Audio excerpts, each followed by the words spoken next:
నెయ్యి తయారు చేస్తున్నానండి. ఇప్పుడు తీస్తాను వెన్న కదా, ఆ వెన్న పాల మీగడ నుంచి పెరిగట్టించి తీసాను. అది కొద్దిగా వచ్చింది. ఇంట్లో తయారు చేసిన వెన్నతో నెయ్యి చేయడం అంటే ఎంత సంతోషంగా ఉంటుందో కదా. నిజంగా చెప్పాలంటే ఇట్లా చిన్న చిన్న విషయాలు వచ్చి మన మనసుకు ఎంతో సంతోషాన్ని ఇస్తాయి. చాలా బాగుంటుంది కదా. అది చూస్తున్నాను ఎంత నెయ్యి వస్తుందో. కనీసం ఒక 50 రూపాయలు నెయ్యి గ్యారెంటీగా వస్తుంది అనుకుంటున్నాను. Please like my channel, subscribe చేయండి అండి, చేయండి. చూడండి ఏ విధంగా అయితే వస్తున్నదో, బాగా ఉడుకుతున్నది కదా. ఇంకా కలర్ మారిపోతున్నది, చూద్దాం. కలర్ ఎక్కువ మాడకూడదు కదా. ఏమవుతుందో చూస్తామండి, ఎట్లా వస్తుందో ఏమో. ఇంకొంచెం రావాలి కలరు.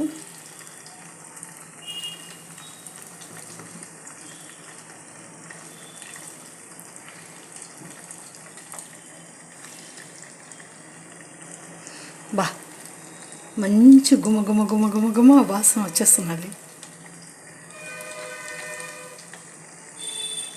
వేద్దాం ఎలా ఉంటుందో. పైన పడుతున్నాయి. ఏంటండి అబ్బా, అయ్యో మీద పడిపోతున్నాయి నెయ్యి చినుకులు.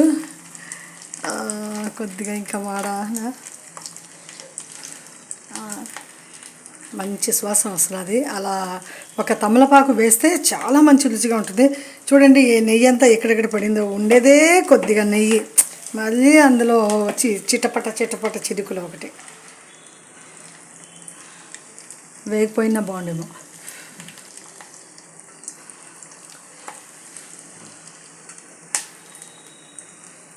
బాగా ఎరుపు బ్రౌన్ కలర్లో మారింది.